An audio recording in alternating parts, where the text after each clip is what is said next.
The rain had started before sundown, but June only noticed when water began seeping through the window frame of the back room, staining the linen cloth she had laid out to dry over the old wooden chair. She gathered the fabric without rush, folded it carefully, and placed it on top of the dark oak chest that had belonged to her mother. Everything in that inn carried the weight of someone who was no longer there. The scratched counter, the uneven flagstone floor, the iron hooks on the wall where her mother used to hang bundles of dried herbs. June had inherited all of it. The smell of rosemary and smoke, the weight of keeping it alive. The Hollowstone Inn sat at the edge of Drevmore, a small village positioned between two larger pack territories, which meant it belonged to neither, and was tolerated by both. Travelers passed through, merchants, scouts, occasionally lower-rank wolves seeking neutral ground for quiet negotiations. June had learned early that the best way to survive in a place like Drevmore was to be useful, quiet, and invisible. She was good at all three. She was 24 years old, the sole keeper of the inn since her mother's death 2 winters past, and she had not once in those 2 years allowed herself the luxury of feeling sorry about it. There was always something to do. Wood to split, fires to feed, rooms to sweep, bread to bake before the cold made the dough stiff. She worked from before dawn until well after the last candle in the common room burned low, and she did it alone, except for old Marin, who came 3 mornings a week to help with the laundry, and always left before noon with her basket and her opinions about June's hair. "You have a braid like a farmhand," Marin had said just that morning, tugging lightly at the long blonde plait that hung over June's shoulder. "Loosen it. You're not hauling grain." June had smiled and said nothing. The braid stayed. Tonight the common room held 4 guests, a pair of traveling merchants who had taken the 2 middle rooms, an elderly wolf from the Eastern Ridge who asked every evening for the same bowl of broth with no salt, and a young scout from the Ashford pack who had arrived 2 nights ago and hadn't spoken more than 7 words total. June had counted. She found it easier to manage people when she understood their patterns. She was wiping down the long wooden table near the hearth when the door opened. The cold came in first, then the smell, pine resin, leather, something deeper underneath, like dark earth after heavy rain, something that made the air in the room shift in a way June couldn't immediately name. She looked up. There were 3 of them. The first one through the door was broad and loud without making any sound. He filled the frame just by existing, copper-skinned with a jaw like carved stone and a half-grin that suggested he found most situations privately amusing. He shook the rain from his dark hair and looked around the common room the way someone does when they're cataloging exits. The second man was leaner, sharp-featured, with pale eyes that moved quickly and a kind of restless energy that made June instinctively track his hands. He was already scanning the shelves behind the counter. The third one stepped in last. He didn't rush. He didn't scan the room the way the others did. He simply entered, and the space rearranged itself around him without anyone deciding that it should. He was tall, taller than the doorframe comfortably allowed, with dark hair pulled back in long braided cords that fell past his shoulders, still damp from the rain. He wore layered leather across his chest, strapped with dark belts, a fur-lined mantle across his shoulders that was heavy with water. There was a faint scar along his jaw, barely visible under the short beard. His eyes, when they finally settled on June, were an unsettling shade of gray-blue, the color of sky before a storm commits to itself. He said nothing for a moment, just looked at the room, then at her. "We need a room," he said. His voice was low and even, not unkind, but it carried the particular quality of a man who was not accustomed to repeating himself. June set down her cloth. "How many nights?" "1, possibly 2. She nodded and moved behind the counter, running her finger down the ledger. She had 3 rooms available. The cheapest one was at the back, near the kitchen, small with a narrow cot and a window that rattled in wind. The middle room was decent. The best room was at the top of the stairs, the one her mother had always kept for guests of rank, a wide hearth, A proper bed with a wool-stuffed mattress, a wash basin with copper fittings, and a window that looked out over the valley when the fog cleared. "The back room is 4 copper marks a night," she said, looking up. "That's the cheapest we have." The man with the copper skin, the loud, quiet one, made a short sound that might have been a laugh. The sharp-eyed one tilted his head. The tall man looked at her steadily. "We'll take it." June paused for just a breath. She had expected negotiation, or the opposite. Men who looked like that usually either haggled or threw coin without caring. He had done neither. He had simply accepted what she offered, without performance. She looked at him for one moment longer than was strictly necessary. Then she closed the ledger. "Follow me," she said. She led them up the stairs, past the middle room, past the door that creaked on its left hinge, all the way to the top. She stopped in front of the best room, drew the iron key from the ring at her belt, and unlocked it. The hinges turned without sound. She oiled them every fortnight. Inside, the hearth was unlit but laid with dry wood and tinder, ready. The bed was made with the heavy gray linen she saved for this room only. The copper wash basin caught the dim light from the corridor. She stepped aside to let them in. The sharp-eyed one looked at her with open curiosity. "You said the back room." "The back room has a broken shutter," June said simply. "The rain will come through by midnight." It was true. It was also true that she had been meaning to fix it for 3 weeks. The tall man had stepped into the room and turned to look at her from across the threshold. His expression hadn't changed, but something in his eyes had a small, precise shift, like a door opening just far enough to let light through before returning to stillness. "What's the rate for this room?" he asked. 4 copper marks, she said. The sharp-eyed one made a noise. "That's the same as the 4 copper marks," June repeated, meeting the tall man's gaze without flinching. A silence settled between them, not uncomfortable, but weighted, the kind that has texture. Outside, the rain intensified against the stone walls of the inn. The fire in the corridor sconce flickered. The tall man reached into the leather pouch at his belt and set 4 copper marks on the wooden shelf beside the door. Exact. No extra. No statement. Then he said quietly, as if it were simply an observation and not a courtesy, "Thank you." June nodded once, turned, and walked back down the corridor. She didn't look back, but she was aware, in the particular way she had learned to be aware of things that mattered without yet knowing why, that the tall man stood in the doorway and watched her go until she reached the stairs. In the common room, old Perrin was asking for more broth. The merchants were arguing quietly about axle weights. The fire needed another log. June went back to work. She did not ask the men their names that night. In Drevmore, it was considered poor manners to ask a wolf's name before he offered it. And something in the way those 3 had entered, the weight of them, the way the room had shifted, told her that names, in their case, were not small things. She would find out soon enough. Word count. 1, 312. I fell short of the required 1,802 Roser words. Let me continue the block to complete it properly. She was still at the counter an hour later, when the sharp-eyed one came downstairs alone. He moved quietly for someone who seemed so restless. She heard him only because the 3rd step from the bottom always groaned under the weight of a grown wolf, and she had learned to use it as a soft alarm. She didn't look up from the accounts she was trying to reconcile by candlelight. "The fire went out," he said. "There's tinder in the iron box beside the hearth and dry wood stacked to the left," she said, still writing. "The flint is on the mantel."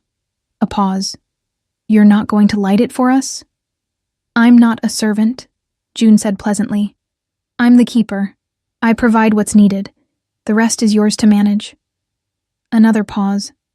Longer this time and different in quality. She glanced up. He was standing at the foot of the stairs with an expression that was somewhere between surprised and reassessing, like a man who had expected a mouse and found a cat instead. "Fair enough," he said finally. He had an easy way about him despite the sharp eyes. The kind of man who was comfortable in most situations because he trusted his ability to read them. "I'm Cale." She nodded. "June. June." He said it like he was placing it somewhere specific in his memory. "You run this place alone?" "Yes." "Since when?" "Since it became mine." He seemed to understand that she wasn't going to elaborate, and she appreciated that he didn't push. He glanced around the common room, at the neat shelves, the swept floor, the small clay pots of dried herbs lined along the window ledge, the way the furniture was worn but arranged with care. "You've kept it well," he said. It wasn't flattery. It sounded like an honest assessment from someone who had seen a great many places kept poorly. "Thank you," she said, and meant it. He went back upstairs with a piece of wood tucked under his arm and didn't come down again. June finished the accounts, banked the hearth fire in the common room, checked the latch on the front door, and climbed the stairs to her own small room at the far end of the corridor. The smallest room in the inn, the one no guest had ever been offered, with a cot barely wide enough to turn over in and a view of the inn's back garden that in summer held bean plants and in winter held mud. She changed out of her working dress, hung it on the hook, and lay down. She did not sleep immediately. Through the wall she could hear, very faintly, the sound of the fire in the best room beginning to catch, the soft pop and creak of wood finding flame. And beneath that, almost at the edge of hearing, voices. Low, calm. The particular sound of men who trusted each other enough to speak without guarding every word. She could not make out what they said. She didn't try to. She turned onto her side and looked at the darkness of the small window until her eyes grew heavy. The rain had eased to a steady murmur against the stone. Somewhere down in the village, a wolf was howling. Not a distress call, just the sound a wolf makes sometimes, for no reason other than that the night is wide and the hills are listening. June closed her eyes. She thought briefly about the tall man's eyes when he had looked at her across the threshold of the room she'd given him without quite meaning to. The room she had prepared with care for guests who deserved it, which she had handed to a stranger who asked for the cheapest bed. She had not asked herself why she'd done it. Not yet. Sleep came before the question could form completely, pulling her down into the dark, and the sound of rain and the low, warm crackle of a fire burning on the other side of a thin stone wall. June was up before the light. That was not unusual. The inn required it. Fires to restart, water to heat, bread to set over the coals before the morning cold made the dough reluctant. She moved through the kitchen, with the particular efficiency of someone who had performed the same sequence of tasks so many times that her hands knew the order before her mind finished deciding. Flour, water, salt, the iron pot over the low flame, the smell of wood smoke filling the low-ceilinged kitchen like something warm and familiar pressing against her shoulders. She was shaping the second loaf when she heard movement upstairs. One set of footsteps, unhurried. Heavy but controlled, the kind of step that knew exactly how much weight it was placing and where. Not Cale, who moved with a light restlessness even first thing in the morning. Not the broad one, whose name she still didn't know, and whose steps she had catalogued as deliberate and grounded. This was different. This was the tall man. She heard him reach the bottom of the stairs. Stop. Then, after a moment, move toward the kitchen. June did not turn around. "There's water heated in the clay pot on the left," she said. "Cups are on the shelf above it. Bread won't be ready for another quarter hour." A pause at the kitchen doorway. "You heard me coming," he said. "Third step from the top has a hollow sound under a heavy wolf," she said. "I've been meaning to have it looked at." She heard him enter the kitchen, felt it, more accurately, the way the air shifted when someone with that particular density of presence moved into a space. She kept her hands in the dough. He poured water into a cup and stood near the window. Outside, the rain had stopped sometime in the night and left the world scrubbed clean. The hills behind the village were dark green against a pale sky, and the mud in the yard caught the early light and turned it copper. "How long have you been awake?" he asked. "Since before the rain stopped." "That was the middle of the night." "There's always something to check after heavy rain," she said. "The roof over the east room leaks when the wind comes from the north. It didn't last night, but I wanted to be certain." She felt him look at her. Not the quick assessment she had received from Cale the night before, or the amused cataloging of the broad one, whose name, she had learned from overhearing a brief exchange on the stairs, was Doran. This was slower, more deliberate, the kind of attention that didn't announce itself, but was impossible to miss once you felt it. "You manage all of this alone," he said. It wasn't quite a question. "I do." "No pack behind you?" June pressed the heel of her hand into the dough.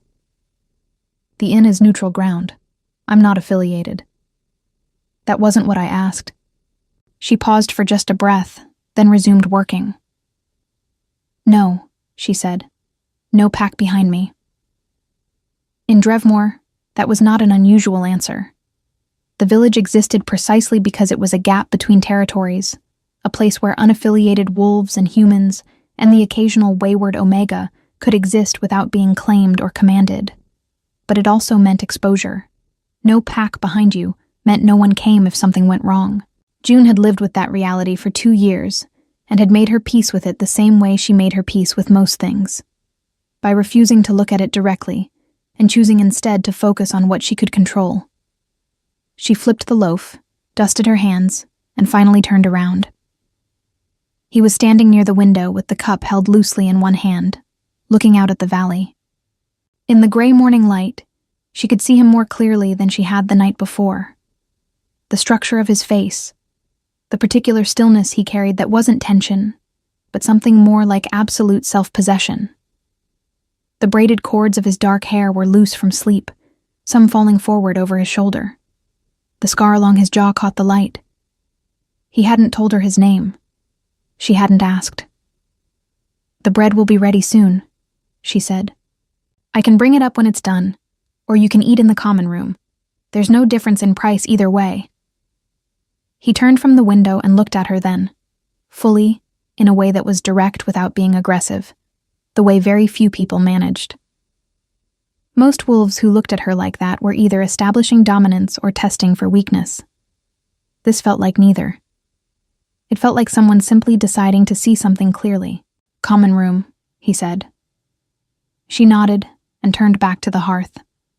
He stayed in the kitchen doorway for a moment longer. She was aware of it the way she was aware of the fire, a source of warmth she wasn't looking at directly, but could feel along one side of her face. Then he went back down the corridor, and she exhaled slowly through her nose, and told herself it was the heat from the oven. Doran came down 20 minutes later, filling the kitchen doorway completely, and immediately identifying the bread with the focused appreciation of a man whose relationship with food was deeply sincere. "Please tell me that's for us," he said. "It's for whoever is hungry," June said, carrying the loaf through to the common room on a wooden board. Doran followed her with the earnest momentum of a large dog who has heard the word outside. Cale was already at the table near the window, sharpening a blade with a small whetstone, and looking like someone who had been awake for hours and was waiting for the rest of the world to catch up. The tall man sat at the end of the table, a cup in his hand, looking at nothing in particular with the focused absence of someone thinking through something complex. June set the bread down, added a small crock of salted butter and a dish of dried fruit, and went back to the counter. "What do we owe you for breakfast?" Cale asked, not looking up from his blade. "It's included in the room," she said. Doran, who had already torn off an end of the bread, looked up with an expression of genuine gratitude that June found unexpectedly endearing. "You know," he said, "I've stayed in inns from the Ashford border to the Velk Highlands, and I have never once had breakfast included." "Then you've been staying in the wrong inns," June said. Cale made a quiet sound that might have been a laugh.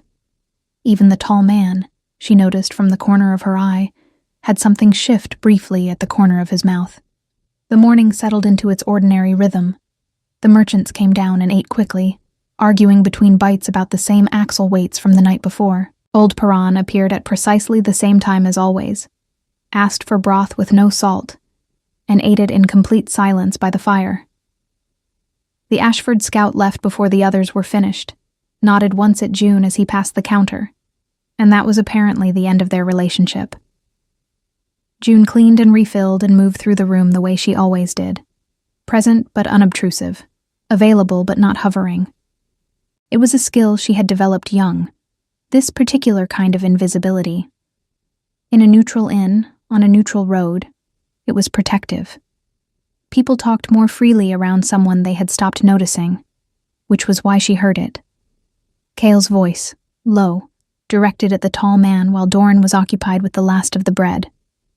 The Greystone representatives arrive in Drevmore by midday, if we're not at the meeting point. We'll be there, the tall man said. Valen. Cale's voice dropped lower still, the particular tone of someone choosing words carefully.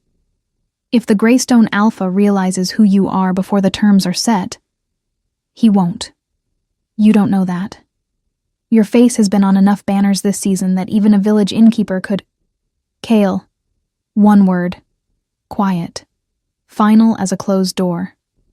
Cale stopped. June kept wiping the counter. She did not look up. She did not change her rhythm or her breathing. She simply continued moving the cloth in the same slow, even circles over the worn wood surface, as though she had heard nothing more interesting than the rain starting again outside. But the name had landed somewhere inside her chest and settled there like an ember. Valen. She knew that name. Everyone who lived within 3 territories of the northern borders knew that name. Valen of the Iron Vale, the Alpha King of the largest consolidated pack in the known Highlands, the wolf who had ended the border wars 4 years ago not through negotiation, but through the particular kind of authority that made negotiation unnecessary. The wolf whose reputation moved ahead of him like weather, whose name was spoken carefully in certain rooms and not at all in others. She had given him the best room in her inn for 4 copper marks and told him the bread was included. June set down the cloth, picked up the stack of clean cups from the counter, carried them to the shelf, placed them one at a time, carefully, in their proper order. Her hands did not shake. When she turned back, Valen was watching her from across the room. His gray-blue eyes were steady, and there was something in them she couldn't immediately name. Not wariness, not calculation. Something quieter than both. He knew that she had heard. She held his gaze for exactly 1 moment, then went back to work. She did not treat him differently. That was the first thing Valen noticed when he returned to the inn that evening. That nothing had changed. The counter was clean, the fire was fed. The common room smelled of wood smoke and something herbed and warm coming from the kitchen. And June moved through it all exactly as she had that morning, with the same unhurried efficiency, the same quiet presence, the same complete absence of performance. Most people, when they discovered who he was, did one of 2 things. They became very still and very careful, measuring every word before releasing it, or they overcorrected in the opposite direction, becoming louder and more eager, as if volume could substitute for the dignity they had momentarily misplaced. He had watched it happen his entire life, the subtle recalibration that occurred the moment a person understood what they were standing in front of. June had done neither. She had heard Cale say his name. He was certain of it. He had watched her in the peripheral way he watched everything, not staring, just aware. And he had seen the small pause, the infinitesimal stillness that passed through her before she continued placing cups on the shelf with steady hands. She had processed the information, and then set it aside, and when she turned back to the room, she had looked at him with the same direct, unimpressed clarity she had offered him the night before, when he was simply a tall, wet stranger asking for the cheapest bed. He found it profoundly disorienting. He found it also something else. something he didn't examine closely as he and Cale and Doran made their way through the village toward the eastern meeting point, where the Greystone representatives were already waiting in the back room of a cooperage that smelled of sawdust and old resin. The meeting took most of the day. The Greystone Alpha, a thick-necked wolf named Brennan, who had inherited his position from a father who had earned it, which was always a particular kind of problem, spent the first hour establishing that he understood the significance of the meeting. Valen let him. It was a necessary ritual, the same way a dog circles before lying down. Eventually, Brennan settled, and the actual conversation began. The territory in question was a strip of highland running along the northern ridge, currently claimed by neither Ironvale nor Greystone, but used by both, which had generated 2 seasons of low-grade conflict. Nothing that had reached open battle, but enough skirmishes to keep everyone tense, and the border villages unsettled. Drevmore sat at the southern edge of that strip, which was why Valen had chosen it as a meeting point, and not, as Cale had initially suggested, one of the larger towns further south, where his presence would be immediately recognized, and the negotiation would become theater rather than conversation. He wanted a solution, not a performance. By late afternoon, they had the outline of one. Brennan would withdraw Greystone patrols from the eastern section of the ridge. Ironvale would formalize the western boundary. The strip itself would be designated shared hunting ground with a joint council to manage disputes. It was not a perfect arrangement, but it was workable, and workable was what mattered. Doran, who functioned as Valen's informal record keeper in situations like this, scratched the terms onto a piece of parchment with the focused expression of a man who took his responsibilities seriously, and was also privately very ready for dinner. They walked back through Drevmore as the last light left the sky, the village settling into its evening sounds. Hearth fires, the distant bark of dogs, the creak of carts being pulled in for the night. The air smelled of wet earth and pine from the hills above, and something else underneath, something familiar that Valen's wolf sense identified before his conscious mind did. The inn. Specifically, whatever June was cooking. She had made a stew. Not a simple one. He could tell the difference, in the way that the smell had layers, the kind that came from building something over time rather than throwing ingredients together. Cale identified dried mushrooms and onion, and something with pepper. Doran identified the bread, which was a second loaf, and therefore both surprising and immediately beloved. June came out of the kitchen when she heard them at the door, looked at the 3 of them with the particular assessing glance she seemed to give everything, cataloging, efficient, not unkind, and said, "Sit. It's ready." "You didn't have to," Valen began.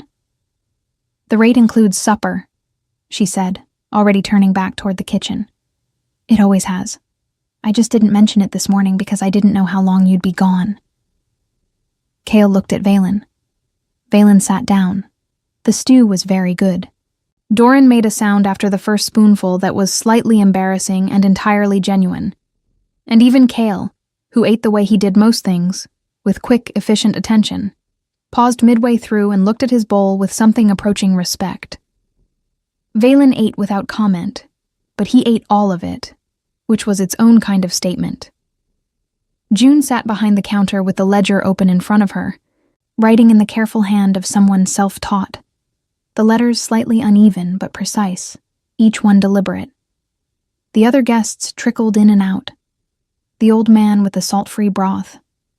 2 new arrivals, a pair of she-wolves from the Ashford territory, who spoke quietly to each other and asked for the middle room.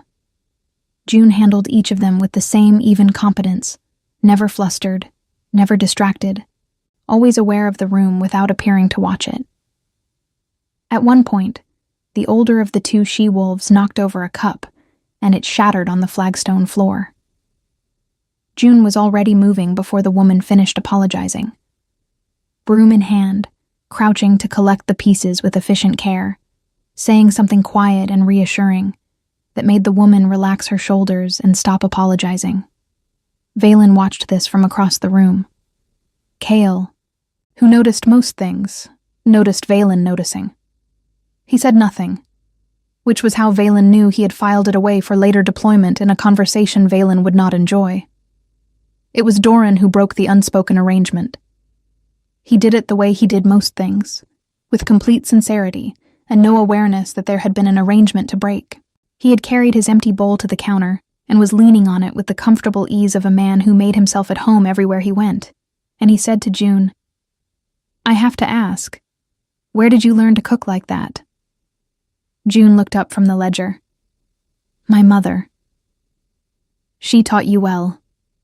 "She taught me everything," June said. A simple statement, no performance of grief, no invitation for sympathy. Just fact, clean and carried. Doran nodded seriously. The inn was hers? Her mother's before her, 3 generations. And before you, who ran it? She did, until she couldn't. Doran was quiet for a moment, with the particular quiet of a man who had lost people and recognized the shape of that loss in someone else. "I'm sorry," he said. "Thank you," June said. She looked back down at the ledger, then up again, and something in her expression shifted. Not opening exactly, but a slight softening of the careful neutrality she maintained the way other people maintained walls. She would have liked having you here. She liked guests who appreciated the food. Doran smiled, a wide, genuine thing. "I more than appreciated it." "I noticed," June said, and there was the faintest warmth in it, and it was the closest thing to a smile Valen had seen from her. He looked away before she could catch him watching. Later, when the common room had emptied and the fire had burned low, Valen came back downstairs. He wasn't sure why. He told himself it was the fire. The one in the best room had burned down, and he hadn't been able to find the flint in the dark. It was partly true. June was still at the counter. The ledger was closed now, and she was mending something. A piece of dark fabric, a jacket or a curtain panel, working a needle through it with the focused patience of someone who had long ago accepted that maintenance was a permanent condition rather than a temporary inconvenience. She looked up when she heard the stairs. "Flint's on the mantel," she said. "Left side." "I know," he said. She looked at him. He came and sat down in the chair nearest the dying fire, not at the counter, not crowding her space, at a distance that was respectful, but not artificially formal. For a while, neither of them spoke. The fire breathed and settled. Outside, something moved through the trees at the edge of the village. A fox, probably, or a young wolf running the dark for the simple animal pleasure of it. "You knew before we came in," he said, "what we were, the weight of us." June pulled the needle through the fabric. "I've kept a neutral inn for 2 years. I've learned to read what walks through the door." "And what did you read?" She considered this with the same unhurried attention she gave everything. "Power," she said. "The kind that doesn't need to announce itself." She paused. "It made me want to give you the good room." Valen looked at her. "Why?" She looked back at him with those steady, clear eyes. "Because you asked for the cheapest one." The silence that followed was the kind that doesn't need to be filled. Outside, the wind moved through the pines on the hillside. The last coal in the hearth turned from red to gray. "We'll stay another night," Valen said. "I'll keep the room," June said, and went back to her mending. He sat by the dying fire a little longer than was necessary before going back upstairs, and neither of them remarked on it. The morning of the second day brought a problem. June discovered it before dawn, the way she discovered most problems. Alone, in silence, with a candle in one hand, and the particular sinking feeling of someone who had been expecting good news and received the opposite. The east roof had held through the night's rain, as she had hoped. The kitchen fire had stayed banked properly. The bread was rising. But the cellar stairs had flooded, not badly. The water had come in through the old drainage channel that ran beneath the inn's foundation, which was prone to backing up when the hillside above was saturated. It had happened twice before. Both times her mother had handled it with a specific sequence of redirections involving a wooden baffle, a length of rope, and language June had pretended not to hear. She had watched the process carefully both times and had been reasonably confident she understood it. She was less confident now, standing at the bottom of the cellar stairs in cold water up to her ankles, holding a candle, with the baffle wedged at the wrong angle and the rope too short and the drainage channel making a sound like it was personally offended. She would manage it. She always managed things. But it was going to take most of the morning, which meant the bread would be late, and the common room would not be properly aired before the guests came down, which meant the day would begin behind itself and spend the rest of the time trying to catch up. She hated days that spent their time catching up. She set the candle on the step, rolled up her sleeves, and reached into the cold water for the baffle. She didn't hear him come down. The cellar stairs were stone, and stone didn't groan the way wood did, and she had been focused on the angle of the baffle with the concentration of someone losing an argument with an inanimate object. So when a second pair of hands appeared in the water beside hers, large, steady, adjusting the baffle's position with a precise, confident movement that immediately clarified what she had been doing wrong, she startled badly enough to knock the candle off the step. The cellar went dark. "Sorry," said Valen's voice, directly behind her left shoulder. June stood in the cold, dark water and breathed for a moment. "You could have announced yourself." "I did. Twice. You didn't hear me." She processed this. It was probably true. She had been genuinely focused. The baffle needs to angle toward the left channel, not the center. The center's blocked further down. His voice was calm and practical, as if standing in flooded cellar in the dark before dawn was a routine occurrence. "Do you have another candle?" "On the shelf to your right. Third from the end." A pause. The sound of him moving, finding the shelf by memory or by touch. Flint striking. Then light, small and warm and immediate, illuminating the low stone ceiling of the cellar, the dark water, and Valen crouching beside the drainage channel in his boots and unlaced shirt, examining the baffle with the focused attention of a man who understood physical problems. June looked at him. "You don't have to do this," she said. "I know," he said. He adjusted the baffle with both hands, leveraging it to the left with a controlled force that she would not have been able to generate alone. Something shifted in the drainage channel, a deep, reluctant gurgling, and then the water level began, slowly but clearly, to drop. June stood very still and watched it happen. "The rope," he said, holding out his hand without looking up. She handed it to him. He looped it around the baffle's upper bracket, threaded it through an iron ring in the wall that she had always assumed was decorative, and tied it with a quick, practiced knot that held the angle in place. The water continued to drop. She became aware, gradually, that she was standing very close to him, close enough to feel the warmth of him against the cold of the cellar, close enough to be aware of his scent. Dark pine and leather and something underneath that she had first noticed when he walked through her door and had not been able to stop noticing since. It was not an aggressive scent. It was not a scent that demanded anything. It was simply present. The way a fire is present in a room, not asking you to look at it, simply making its warmth known. She took one careful step back. He finished the knot and stood, and the cellar suddenly felt smaller than it had a moment ago. "Thank you," she said. He looked at her in the candlelight. His hair was unbraided this morning, falling loose past his shoulders, still slightly disordered from sleep, and it changed his face in a way she couldn't entirely account for, made him look less like a reputation, and more like a person. "The channel will hold for a season," he said. "But the foundation on the east wall needs repointing before winter. The water is coming in through the mortar." She looked at the wall he indicated.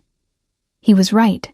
She could see the dark seep lines where the old mortar had cracked and let the hillside water find its way through. She had known it was a problem. She had been managing it on the list of things she would address when there was time, which was a list that had been getting longer for 2 years. "I know," she said quietly. He looked at her with that steady gray-blue gaze and said nothing for a moment. Then, "Do you have a mason in Drevmore?" Old Ferris does that kind of work. He's been unwell this winter. There's a mason in the Ironvale Eastern Settlements. I can send him." June looked up sharply. Valen met her eyes without flinching from whatever he saw there. The wariness, the pride, the particular tension of a person who had been managing alone long enough that offers of help had begun to feel like threats. "I'm not offering charity," he said. "I'm offering a mason. You'd pay the usual rate for the work." "I don't know the usual rate for Ironvale masons." "It's reasonable."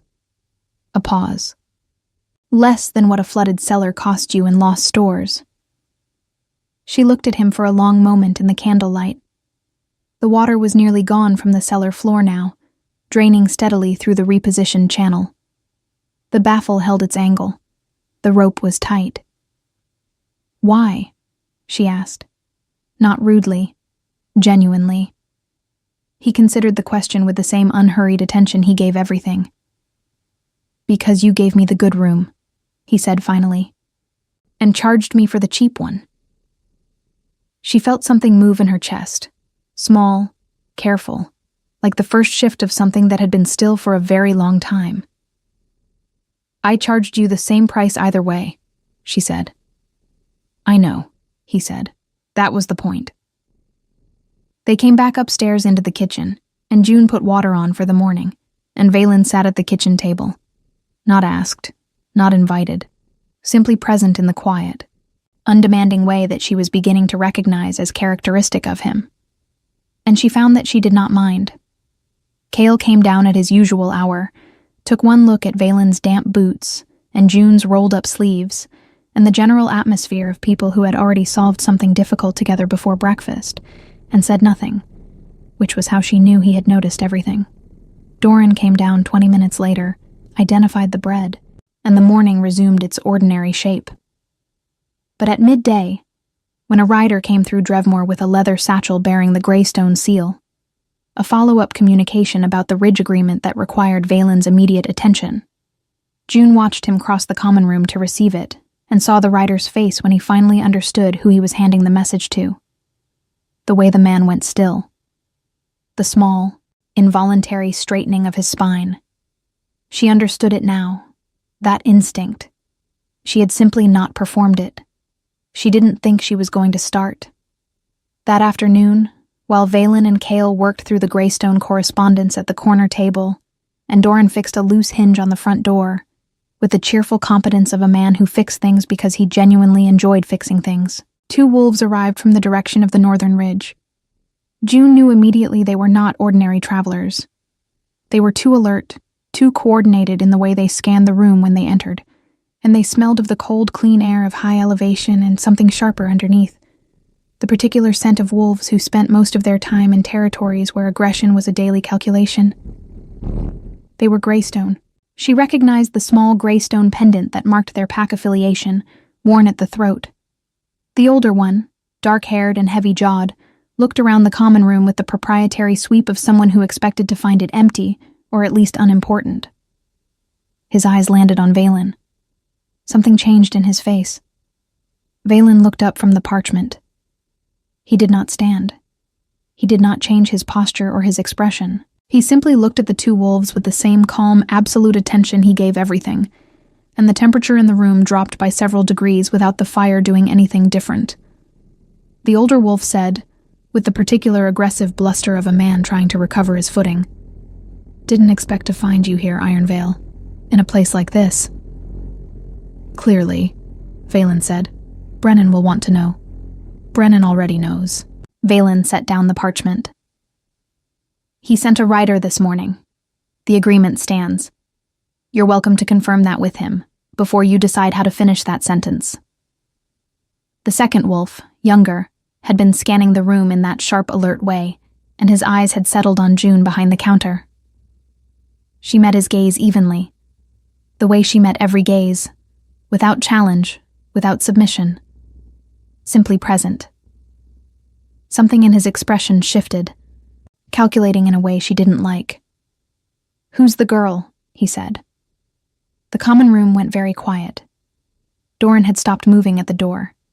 Cale's hand had stilled on the table, and Valen, Valen had not moved, had not stood, had not changed the angle of his body by a single degree, and yet somehow the quality of his stillness had transformed entirely, the way still water transforms when something with weight moves beneath the surface. "She's the keeper of this inn," Valen said.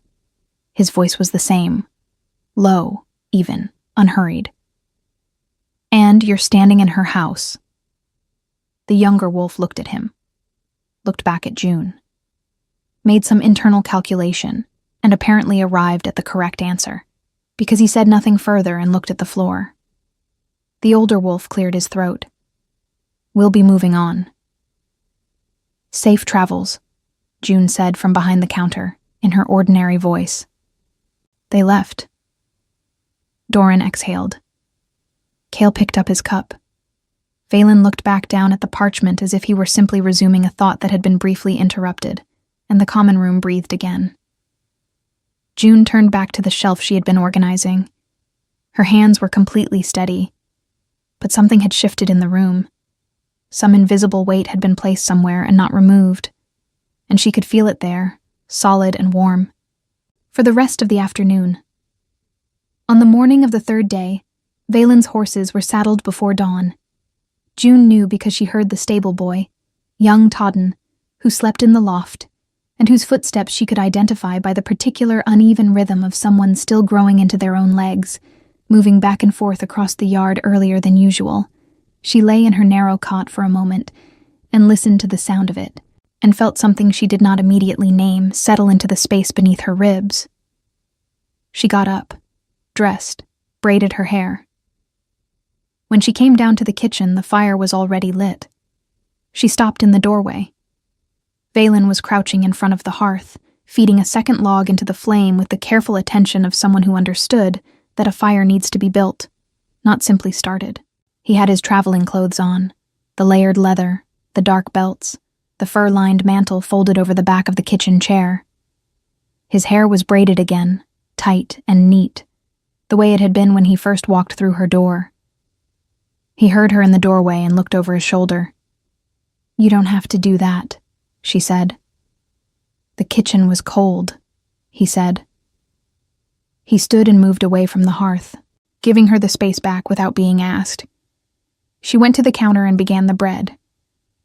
For a while neither of them spoke, and the kitchen filled with the sounds of morning, the fire settling, the rain that had started again sometime in the night, tapping at the window, the distant sound of Doran's voice in the yard saying something to Todden that made the boy laugh. "You're leaving this morning," June said. It was not a question. "Yes," she nodded and worked the dough. "The Greystone matter is settled?" "Enough to hold." A pause. "It will need tending. These things always do." "I imagine so." She could feel him watching her. That particular quality of attention she had grown accustomed to over 3 days, which no longer felt like surveillance, and had begun to feel like something she didn't have a precise word for, something that had weight without pressure, something that knew she was there without requiring her to perform the fact of it. She shaped the first loaf and set it aside. "June." She looked up. He was standing on the other side of the kitchen table, and his expression was different from any she had seen on him before. Still composed, still that fundamental stillness. But something in it had shifted to the surface that was usually kept further down. Something direct and unguarded in the way that only very honest people could manage, or very tired ones. "I'm going to send the mason," he said, "for the east wall. You don't." "I know I don't have to." He held her gaze. "I'm going to do it anyway. He'll arrive before the first frost. His name is Aldrich. He'll ask for you specifically and he'll do the work at fair rate, and when it's done, the wall will hold for 20 years. June looked at him for a long moment. The fire popped behind her. The rain tapped its patient rhythm at the window. "Why are you telling me his name?" she asked. "So you know he's coming from me," Valen said. "So it doesn't arrive as a surprise, and you turn him away at the door." The smallest warmth moved through her, unwilling and undeniable. "You think I'd do that?" "I think you are entirely capable of it," he said, and there was something in his voice that was not quite a smile, but lived in the same neighborhood. She looked down at the dough, back up at him. "Thank you," she said quietly. He nodded once. Cale and Doran came in from the yard smelling of rain and horses, and the kitchen became briefly loud with the particular energy of men preparing to leave a place. The checking of things, the gathering, the specific restlessness of people whose nature it was to move. Doran ate the bread that wasn't quite finished yet with the focused gratitude of a man making a memory, and told June 3 separate times that it was the best bread he'd had north of the Velk Highlands, and she thanked him each time with the same patient warmth. Cale settled their account at the counter, 3 nights, 2 suppers, breakfasts included. He counted out the coin with precise care, then looked up at her with those quick, assessing eyes. "You knew who he was," Cale said, not accusing, simply stating. "By the second morning," June said, and it didn't change anything. She considered this honestly.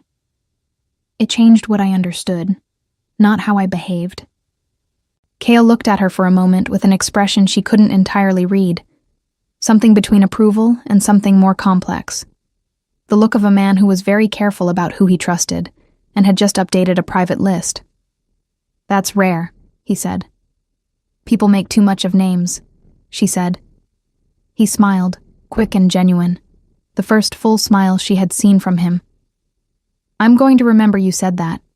She handed him his receipt, and he folded it into his jacket. They gathered in the yard in the gray morning rain, horses stamping and breathing steam, the village of Drevmore still quiet around them. June stood in the inn's doorway, her threshold, the place she had stood 1,000 times watching people leave, with her arms folded against the cold. Doran mounted first, settling into the saddle with a soldier's ease, and leaned down to give her a last sincere nod. "Best inn I've ever stayed in," he said, "and I've stayed in a great many." "You're welcome back any time," she said. "We'll hold you to that," Cale said from his horse, already gathering his reins with the air of someone whose mind was half on the road ahead. Valen was the last to mount. He stood beside his horse for a moment, a tall, dark animal, patient and still in the rain, matching its rider in temperament, and looked at June across the yard. The distance between them was not large, 10 paces, perhaps 12, enough to be proper, enough to be, in some way she felt without analyzing, insufficient. He said nothing for a moment. Then, "June." "Valen," she said, the first time she had said his name aloud.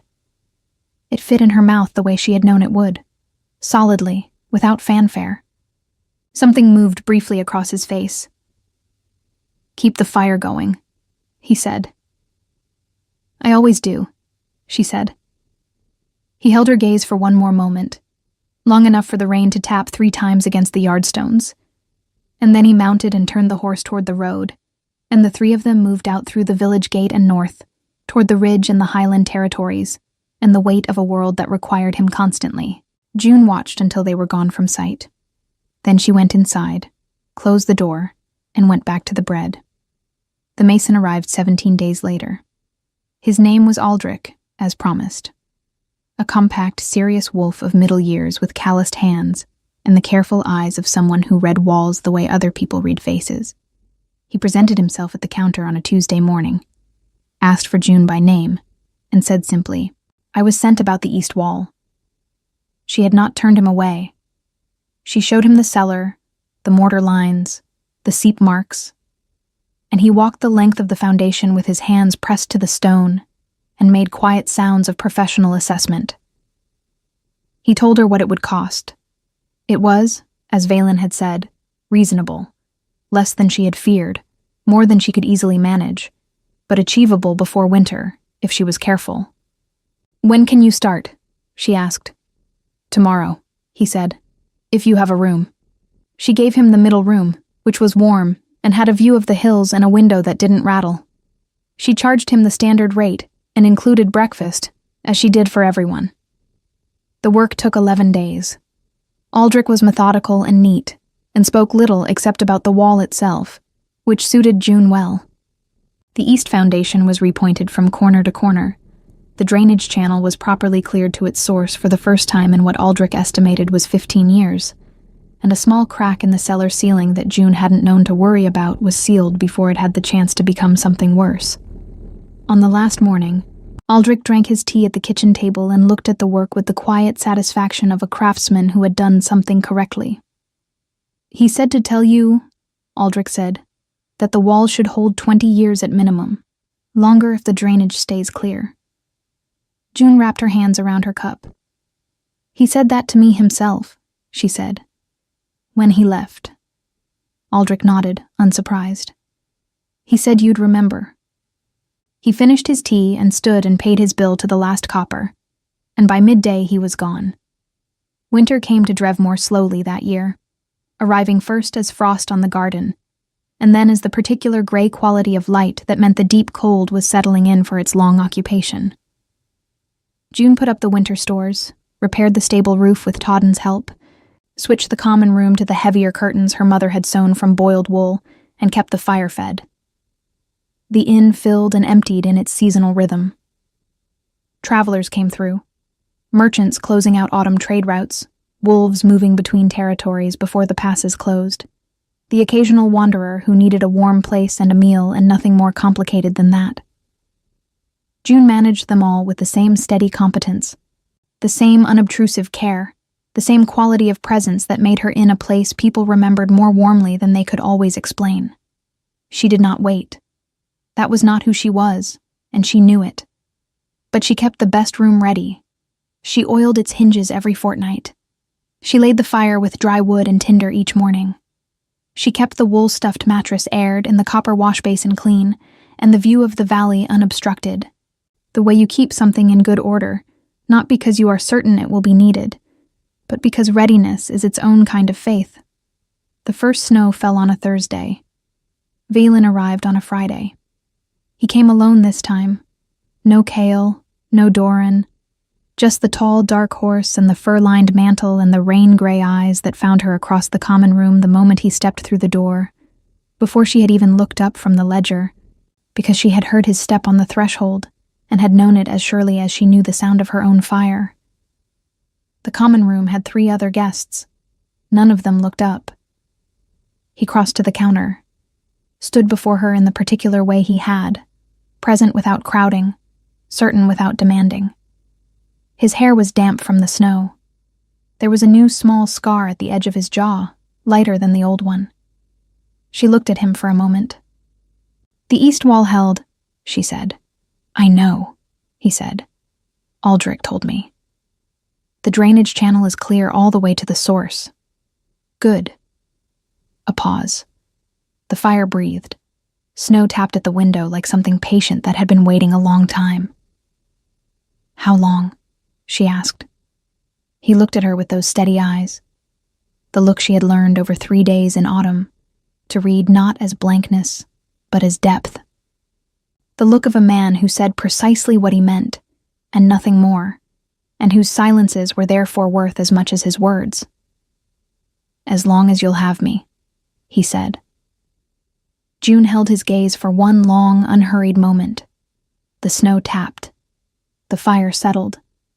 Somewhere in the kitchen, the bread she had put on an hour ago filled the inn with warmth from the inside out, the way it always did, the way it had for 3 generations of women who understood that a home is not a place you wait to be given, but one you build and tend and keep ready. She reached under the counter and set the iron key on the wood between them. The key to the best room. "Supper's at 7, she said. "Bread's included." He picked up the key. His fingers brushed hers as he took it. Brief, unhurried, deliberate as everything he did. "Thank you," he said. "You keep saying that," she said. "I keep meaning it," he said. And he went upstairs. And he did not leave. In the years that followed, Drevmore became known for 2 things. The unusual peace that settled over the Northern Ridge territories, once Ironvale formalized its agreement with Greystone, and the quality of the bread at the Hollow Stone Inn, which travelers reported was the best they had ever eaten anywhere north of the Velk Highlands. Cale came through twice a year on Iron Vale business, and always took the middle room, and always complimented the bread with exactly the same restrained sincerity, which June found consistent and therefore trustworthy. Doran came less regularly, but with greater enthusiasm, and always stayed 3 nights, and always fixed at least one thing around the inn without being asked: a door, a shutter, a cabinet hinge, leaving it better than he found it, which was his particular way of saying he was glad it existed. Old Perrin continued to come every evening for his salt-free broth, and June continued to make it, until one winter he didn't come, and she made it anyway, and set it by the fire for a week before quietly accepting that some rhythms end, and that the space they leave is also a kind of honoring. Maren still came 3 mornings a week with her basket and her opinions, and still said things about June's hair, and June still smiled and said nothing. Because some things are not worth changing when everything else has already changed so completely. The east wall stood for far longer than 20 years. And every morning, without exception, in the kitchen of the Hollow Stone Inn, the fire was lit before dawn, because there was always bread to make, and guests to keep warm, and a home worth tending. That was the promise. It had never been spoken aloud. It had never needed to be.